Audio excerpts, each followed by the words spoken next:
Abra comigo a sua Bíblia no livro de Gênesis, Gênesis capítulo 1, versículo de número 26. Gênesis 1,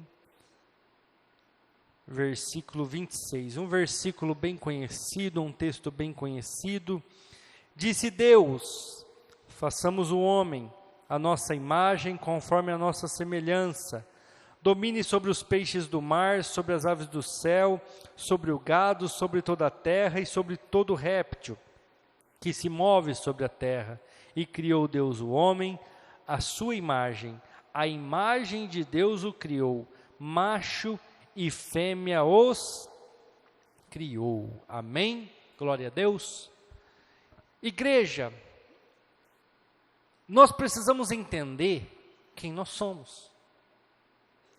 Porque não é sábio você se colocar num degrau acima, sendo que você está num degrau abaixo. Como também não é nem um pouco sábio você se colocar abaixo, sendo que você está acima. Você precisa saber a sua posição.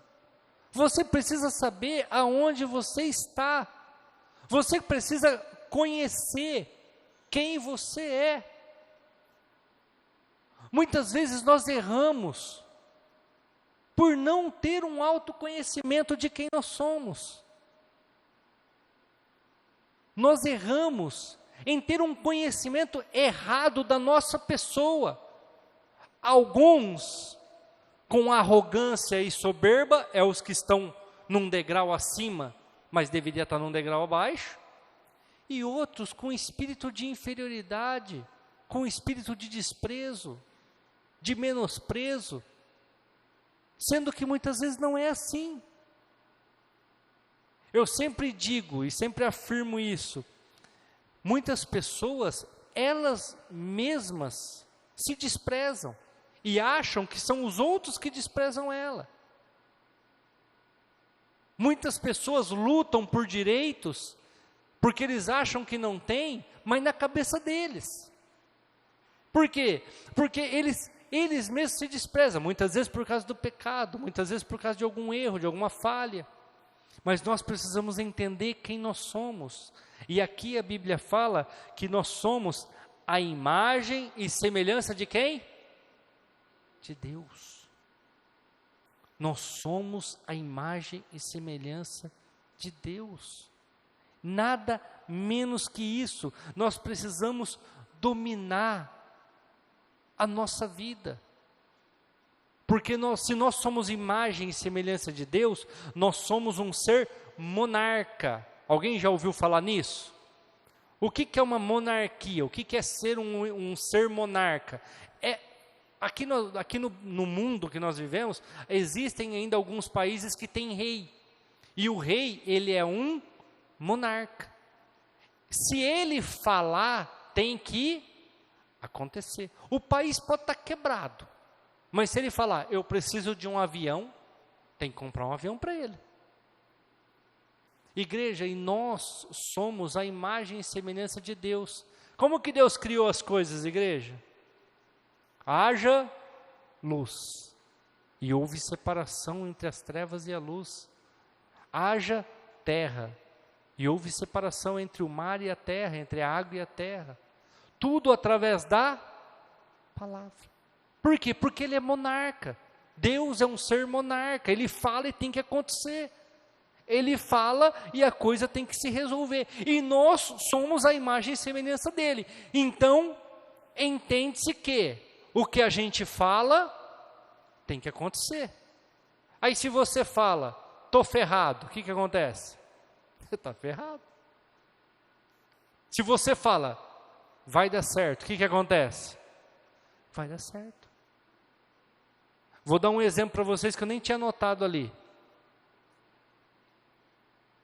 O profeta Eliseu vai lá e fala assim, daqui 9 meses você vai ter um filho. Ela fala, não engana a tua serva, que tua serva já tem uma idade, tua serva é estéril, e eu não estou te pedindo nada.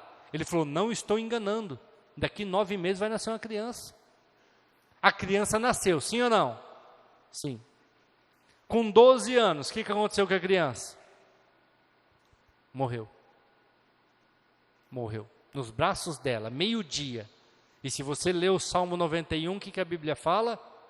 Livra-me da mortandade que assola ao meio-dia. Alguém já leu essa passagem lá? Salmo 91?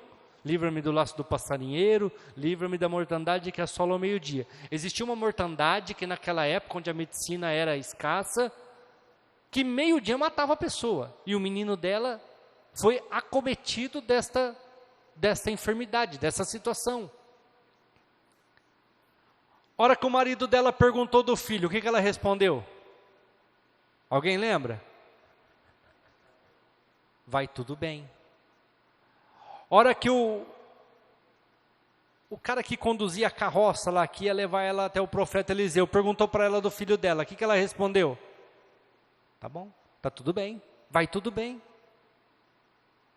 Mas a hora que ela chegou lá no profeta, o que ela falou para o profeta? Eu te pedi filho? Não. Então vai lá e resolve o problema, que o menino morreu. Ela foi no lugar certo. Mas ela profetizou a morte do menino? Não. Não. Hora nenhuma ela profetizou a morte do menino. Vai tudo bem.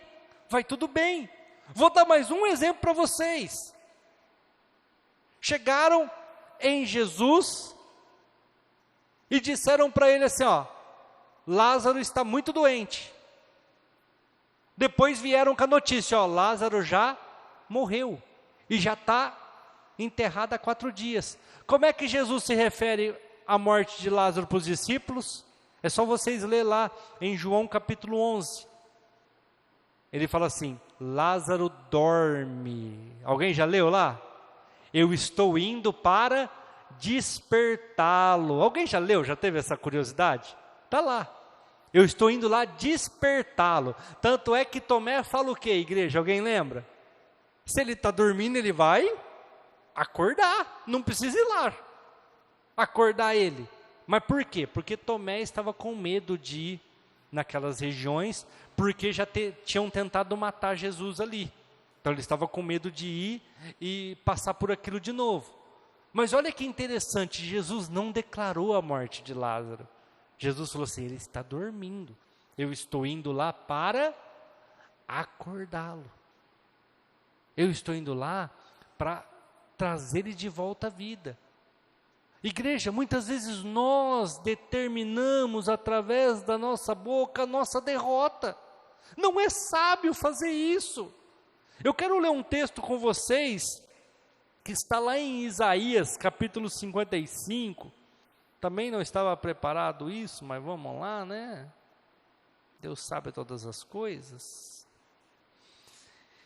Isaías capítulo 55, nós vamos ler a partir do versículo 10.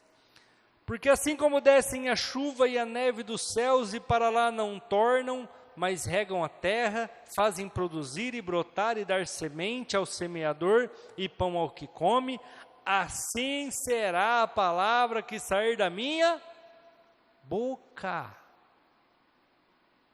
Entenda bem o que Deus está falando através da vida do profeta Isaías. A chuva, ela cai, e ela cai por um propósito, sim ou não? Sim ou não? Você pode ficar regando o teu jardim o verão inteiro, ele fica seco. Chove um dia, o que acontece no outro dia? Está tudo verde. Porque a chuva existe um propósito. E aqui o profeta Isaías, ele foi sábio em citar os propósitos da chuva. Ele falou, a chuva cai para regar a terra, a chuva cai para que nasça semente, a chuva cai para que dê o fruto para aquele que semeou, a chuva cai porque existe um propósito e ela não torna para o céu sem que ela cumpra o seu propósito. Ela não volta. Por quê? Porque ela veio para isso, ela veio para regar a terra, ela veio para dar fruta, ela veio para dar semente, ela veio para frutificar aquilo que foi semeado pelo semeador. Aí ele continua, a minha palavra é igualzinha. Versículo 11: assim será a palavra que sair da minha boca, ela não volta para mim vazia, antes fará o que me apraz, e prosperará para aquilo que eu enviei. Então a palavra saiu da minha boca, ela vai atingir um objetivo. Se eu falar para minha esposa assim, ó, você está gorda, ela vai sair da minha boca e vai atingir um objetivo. Não vai fazer mais minha janta, não vai lavar minha roupa, ela não vai ficar sem conversar comigo uns par de dias, até eu pedir perdão. Por quê? Porque ela atingiu um objetivo. Ela saiu da minha boca e ela atingiu aquele objetivo. Eu estou falando de uma forma assim, mais descontraída, mas é a verdade. Então, quando a palavra sai da nossa boca, nós somos ser monarcas, nós somos criados por um ser monarca, e nós somos a imagem e semelhança dele. Então, quando nós profetizamos, a tendência é que atraia tudo aquilo que nós profetizamos. Mas nós erramos muitas vezes, por quê? Porque nós não sabemos, nós não temos essa sabedoria de ter o conhecimento de saber que nós somos seres que atraímos. Nós atraímos aquilo que nós queremos, aquilo que nós pensamos. Eu vou dar um exemplo para vocês que vocês vão entender porque isso vocês conseguem ver. Isso que eu estou falando acontece nos reinos espirituais, mas isso que eu vou falar vocês conseguem ver. Vocês com certeza já passaram por isso em algum momento. Digita no teu Google assim, ó, preço de liquidificador. Abre teu WhatsApp, o que vai aparecer? Liquidificador. Abre teu Facebook, o que vai aparecer? Liquidificador. Abre teu Instagram, o que vai aparecer? Liquidificador. Você abre a página da internet, no cantinho direito vai aparecer o quê? Liquidificador. Por quê? Porque existe um algoritmo que tudo aquilo que você pesquisa, ele traz para você. Ele joga ali para você, para te instigar a comprar. Aí vai chegar e-mail na sua caixa de e-mail, está lá o liquidificador. Por quê? Porque você pesquisou. E no reino espiritual, no nosso reino que nos cerca, não é diferente. Você vai atrair as coisas. E isso serve tanto para coisa ruim, quanto para coisa boa. Então, eu quero algo para a minha vida, algo bom. O que eu começo a fazer? Eu começo a plantar, eu começo a semear. Onde que eu começo a semear? Primeiro no meu coração, primeiro na minha mente. Eu começo já a pensar naquilo, eu já começo a formular aquilo.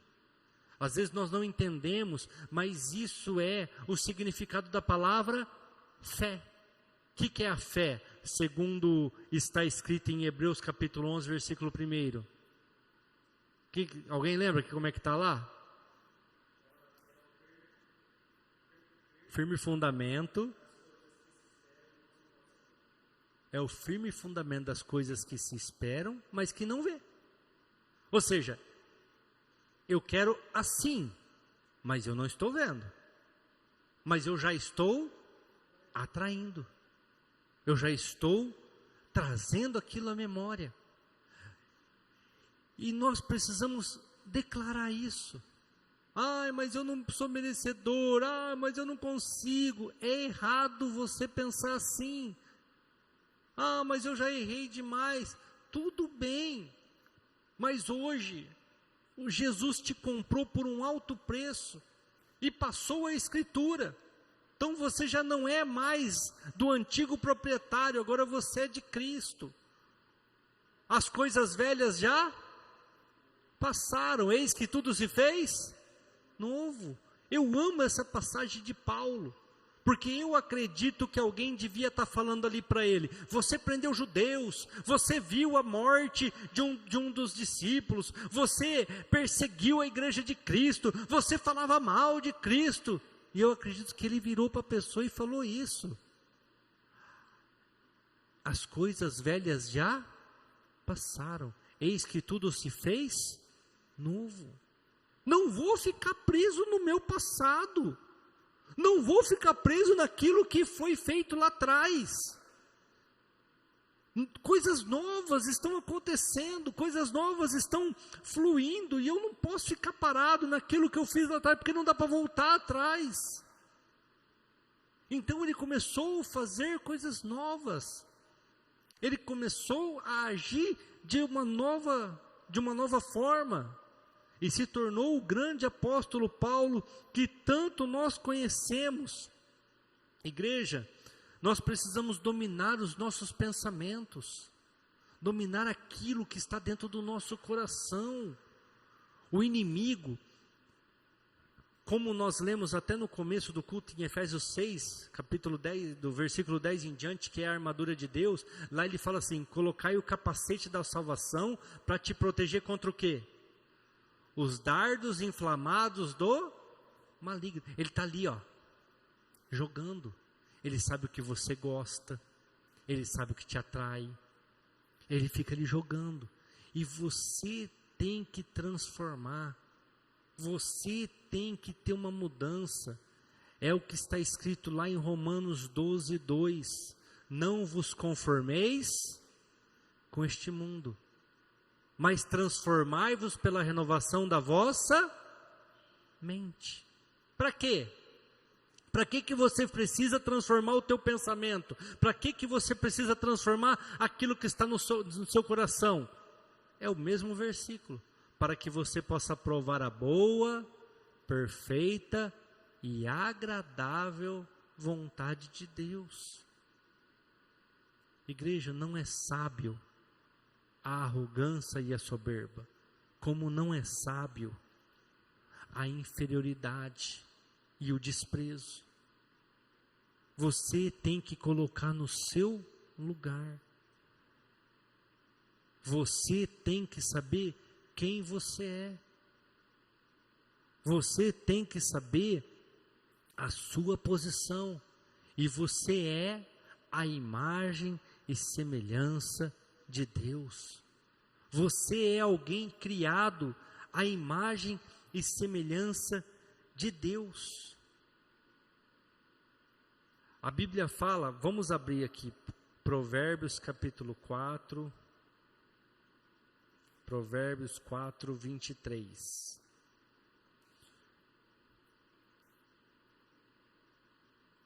Provérbios 4, 23. Sobre tudo o que você deve guardar, diga assim para mim, tudo que eu devo guardar. Sobre tudo que eu devo guardar, vamos lá.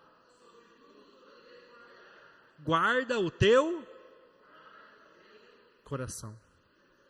Sabe quem está dizendo isso, igreja? Salomão. Nós ficamos preocupados em guardar a nossa casa, nós ficamos preocupados em guardar o nosso carro, nós ficamos preocupados em guardar o nosso dinheiro, nós ficamos preocupados em guardar tantas coisas e permitimos que o diabo semeie desgraça, semeie problemas, semeie todo tipo de dificuldade. Aonde? No nosso coração. E o que o Salomão está falando? De tudo que você deve guardar. Fica atento com o teu coração. Guarda o teu coração. Guarda aquilo que é mais importante. Olha o porquê. Aí ele fala o porquê. Porque dele procedem as saídas da vida. Se você ficar alimentando o seu coração, e coração, igreja, às vezes a gente vê uma colocação dessa e não tem o entendimento correto. Mas coração, ele é ligado com pensamento. Aí você vai falar, não tem nada a ver. Igreja, a nossa alma é o sangue. E o que bombeia o sangue? O coração. Vou dar um exemplo para vocês e vocês vão entender bem claro. Todos aqui já foram jovens um dia, não foi? Sim ou não? E estudavam, sim ou não? Começou lá na escola. Não tinha lá o menininho que vocês mulheres eram apaixonadas? E não tinha lá a menininha que nós homens éramos apaixonados? O primeiro amor, o primeiro... E como é que era quando você chegava perto da pessoa? A tua mente começava a pulsar? Era assim? O que começava a bater mais forte? Sentimento, coração. Você entendeu aonde está o problema? Coração, sentimento, emoção, vontade, está tudo no coração. Nós temos que ter a sabedoria de não deixar o nosso coração ser inflamado pelo maligno, não deixar o nosso coração ser inflamado pelo mundo, não deixar o nosso coração ser inflamado pela ira, não deixar o nosso coração ser inflamado pela soberba, pela arrogância, não deixar também o nosso coração ser inflamado por uma inferioridade, porque isso não é sábio.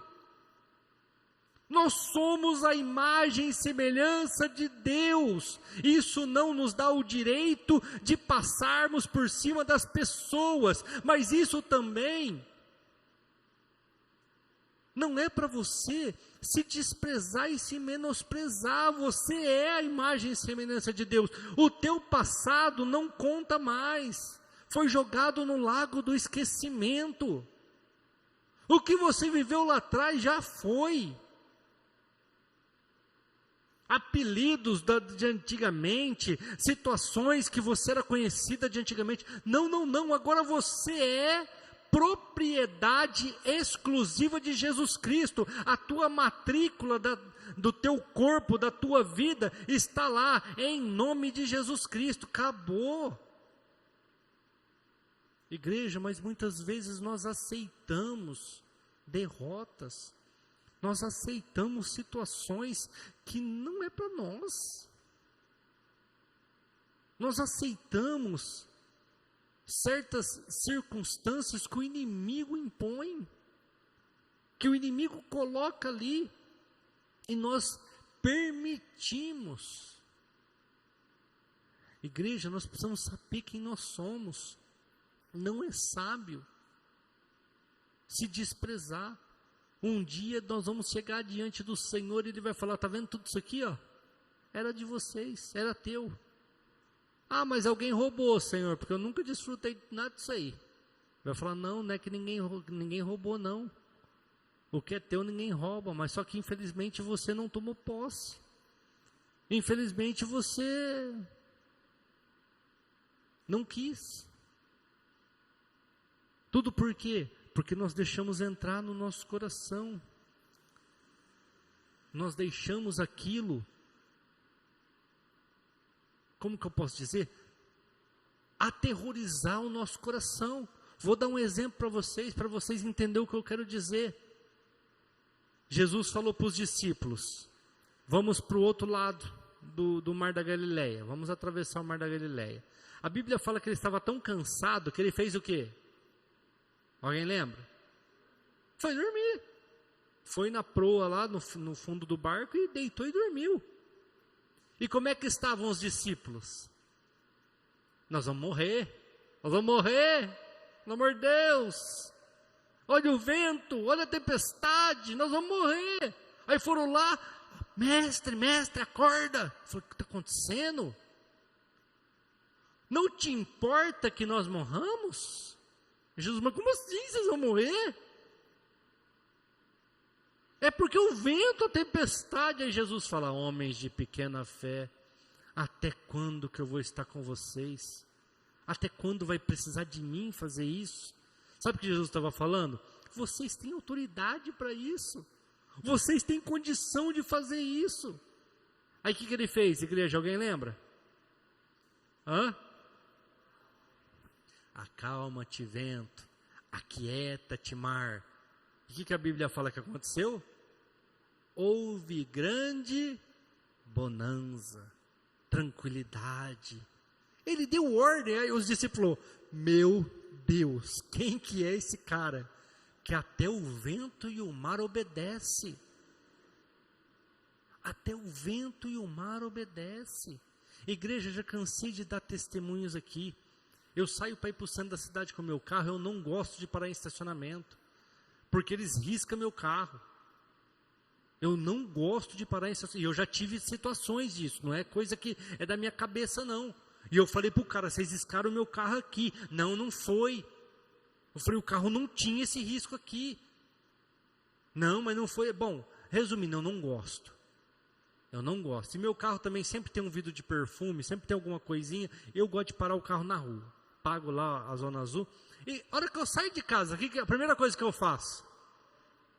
Senhor, prepara uma vaguinha para mim. Eu sou filho de Deus, preciso de uma vaguinha. Preciso estacionar. E quando eu tinha caminhonete, igreja, eu tinha S10. Eu falava, Senhor, e a vaga tem que ser generosa.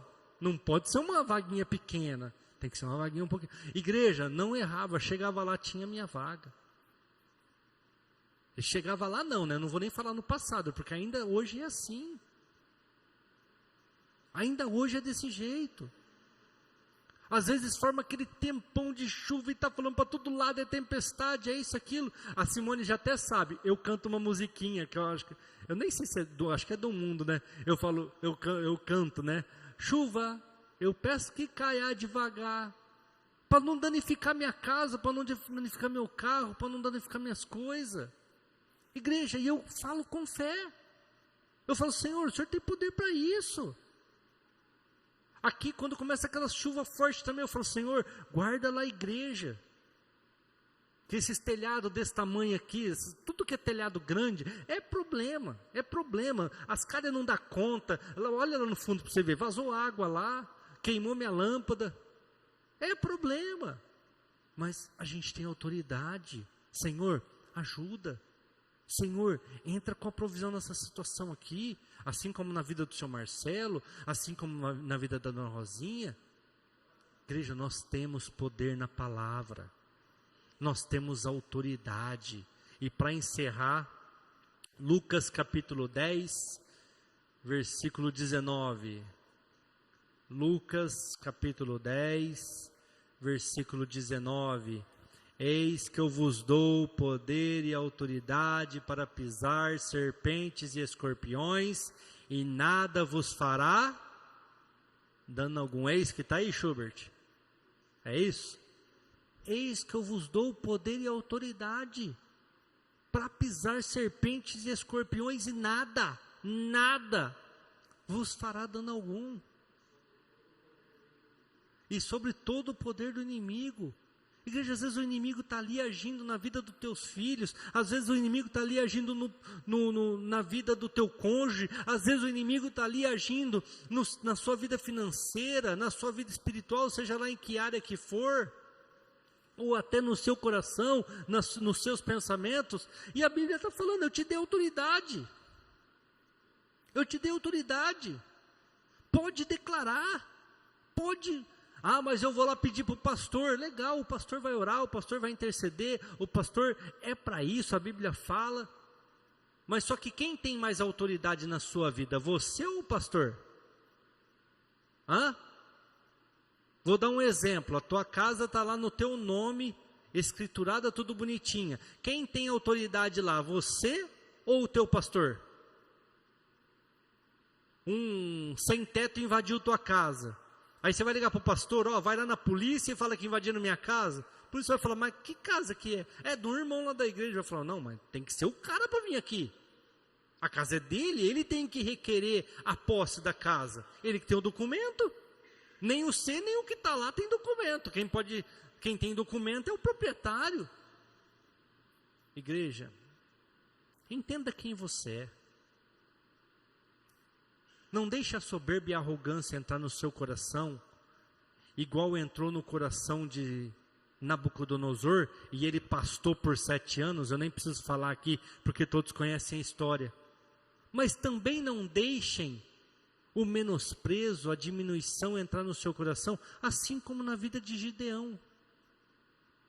A hora que Deus chegou para ele através de um anjo e falou assim, você vai libertar o povo de Israel. O que ele falou? Eu sou o menor da minha casa, eu sou o menor da minha tribo, a minha família não tem nem significância. Deus falou, você é forte, irmão, vai lá e resolve. Eu não sei se vocês sabem, que Gideão foi usado, Gideão foi um grande líder, liderou 300 pessoas, venceu a guerra, libertou o povo, mas ele não quis liderar Israel. Vocês sabiam disso? Depois ele abre mão. Ele não quis. E aí Israel foi de novo para o buraco, de novo tendo problema, porque ele não quis assumir. Ele fez, tudo o que fez foi usado por Deus e não quis continuar.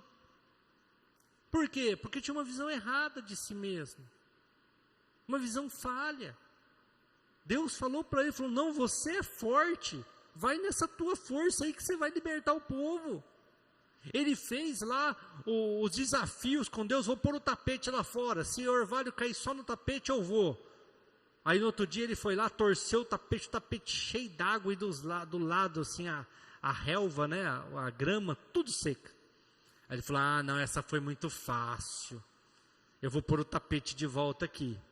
E amanhã a relva tem que estar molhada, mas o tapete não. E no outro dia estava lá o tapete esturricado, seco. E a relva toda com orvalho, toda molhada. E mesmo assim, liderando um exército de 300 pessoas, venceu a guerra, não assumiu a sua posição, não assumiu aquilo que era para ser, não quis liderar o povo. Igreja, saiba quem você é sábio você se colocar no seu lugar, não deixar os outros te desprezar, mas também, como eu disse, isso não dá o direito de você desprezar os outros, mas saiba quem você é. Hoje uma cliente me ligou lá no Capitão, lá e começou a descascar a mandioca, e eu, não senhora, daqui a pouco eu falei, peraí, tá achando que a senhora é quem? Eu tenho que fazer isso aí para a senhora que se vira. Aí ela baixou a voz. Por quê? Porque conforme eu fui sendo educado com ela e fui me rebaixando, ela foi crescendo. A hora que ela viu que eu dei um grito no telefone e falei, se põe no teu lugar e vamos conversar e vamos resolver, senão eu não vou resolver nada. Aí ela calmou. Mas por quê? Porque você tem que se colocar no seu lugar, você tem que se impor, senão o diabo vai pisar na tua cabeça, o diabo vai pisar na tua família, o diabo vai pisar nos teus filhos, o diabo vai pisar na tua vida financeira, ele vai te humilhar. Por quê? Porque você deixa. Levanta a voz para você ver, manda ele embora para você ver, ele tem que sair. Não é sábio a gente não saber quem nós somos. Nós somos a imagem e semelhança de Deus. Aquilo que nós desejarmos, nós vamos alcançar. Guarda o teu coração. Guarda o teu coração da soberba, da arrogância. Guarda o teu coração das coisas deste mundo. Guarda o teu coração de espírito de inferioridade. Você é alguém que deu certo. Não, pastor, eu vim, mas não deu certo, não. Você é alguém que deu certo, deu muito certo, alguém tão precioso que valeu o sangue de Jesus. Amém? Glória a Deus, graças a Deus.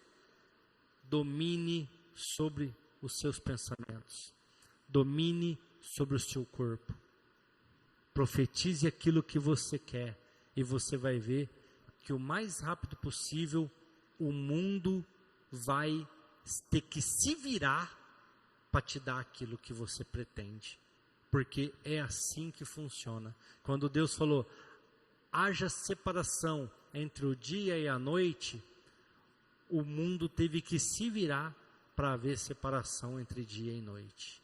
Se coloque de pé, vamos orar.